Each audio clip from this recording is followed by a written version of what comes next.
তোর নজর আমাকে জুতার দিকে কেন সেটা ক। আরে আমি তো সেটাই কইতেছি, নতুন পাঞ্জাবি জুতা পরে আমি জুমার নামাজ পড়তে গেছি, নামাজ পড়ে বেরিয়েছি, দেখি সবার জুতা আছে, আমার জুতা নাই। তো আর কি তোমার জুতা লই না? তুই যে আমাকে জুতার দিকে সবার জুতার দিকে চাইতেছস, তুই কি কইতে চাস যে মসজিদে গিয়ে তোর জুতা আমরা চুরি করছি? না না আরমান ভাই, মনে কষ্ট নিয়েন না, সর্বনাশ যাওয়ার আমার হইছে, আমার জুতা হারাইছে।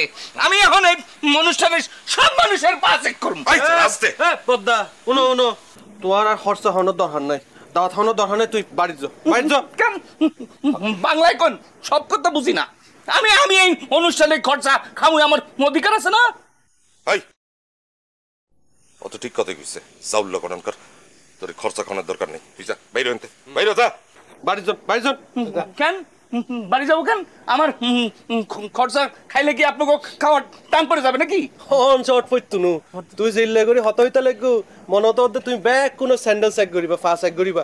আর মেহমান অকল যদি মাইন করে, ইতারে যদি অপমান বোধ করে, তো যদি ক্যাসাল সৃষ্টিও হনে মিটাইবু, এই ঝামেলা হনে মিটাইবু, তুমি দাওয়াত খাইতে পারতো ভাইজান কিছু হন না হনে। ওই লইলে ওই তোর খাওয়ান লাগবো না, তুই এনতে বাইরে যা, বাইরে জঙ্গি তো এরকম দুর্ব্যবহার করতেছে কিসের জন্য? হ্যাঁ দাদা জানা আমার গরু দিয়ে খরচা করতেছে, সেই গরুর মাংস যদি 2 টুকরা আমার কলিজায় না যায়, তাহলে তো আমার রুহু কষ্ট পাবো না? আপনারা কি চান আমার রুহুর বদয়া নিতে? না না না, তোর রুয়ের বদ্ধ আমরা নিব না। জ্ঞানী মন, তুই খরচা খাইতে পারোস, কিন্তু একটা শর্ত আছে। কি শর্ত আরমান ভাই? তুই চুপচাপ খাবি, খেয়ে চলে যাবি। যদি কারো জুতার দিকে চাইছস বা কোনো টু শব্দ করছস, তোরা কিন্তু কানে দইরা এই খরচার থেকে বের করে দেবো, মনে রাখিস।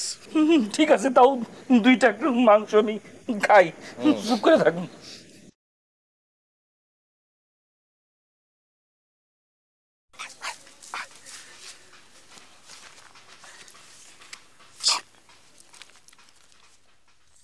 এটা কি ভাইজান? সামাল গোটা। কামাল গোটা কেন? আরে মাংস ডেক্সির মধ্যে মিশাই দিবি। কি কর না কর, সবার পেট খারাপ হয়ে যাবো না? আরে পেট খারাপ জানি হয়, হেলদিগি তুই ব্যবস্থা। খুবই বদনামি ভাইজান। আরে বেটা বদনাম জানি হয়, এর লিগি তো আমি এই ব্যবস্থা করছি, বুঝস না কি লিগা? আব্বাজান মারা যাওয়ার আগে যে খরচা দিতেছে, এই খরচার খাওয়া খাওয়া সবার যদি পেট খারাপ হয়, তাহলে সবাই মনে করবো এটা আল্লাহর বিচার, আমাকে কোনো দোষই পড়বো না। তুই এবার ঠান্ডা মাথায় ভাব, আব্বাজান রে দেখা গ্রামের মুরব্বীরা যদি মরার আগে খরচা খাওয়ানো শুরু করে একবার, তাহলে অবস্থাটা কি হইব? হ্যাঁ, এখন এই খরচা খেয়ে সবার পেট খারাপ হইলে ডরে মুরব্বীরা আর মরার আগে খরচা খাওয়ানোর কোনো চিন্তাই করবো না। আমার তো ডর করে যায়, তরে দিয়া না কোনো কামই হইব না। আপনার সাহসে কুলাইলে আপনি করেন, আমি পারবো না।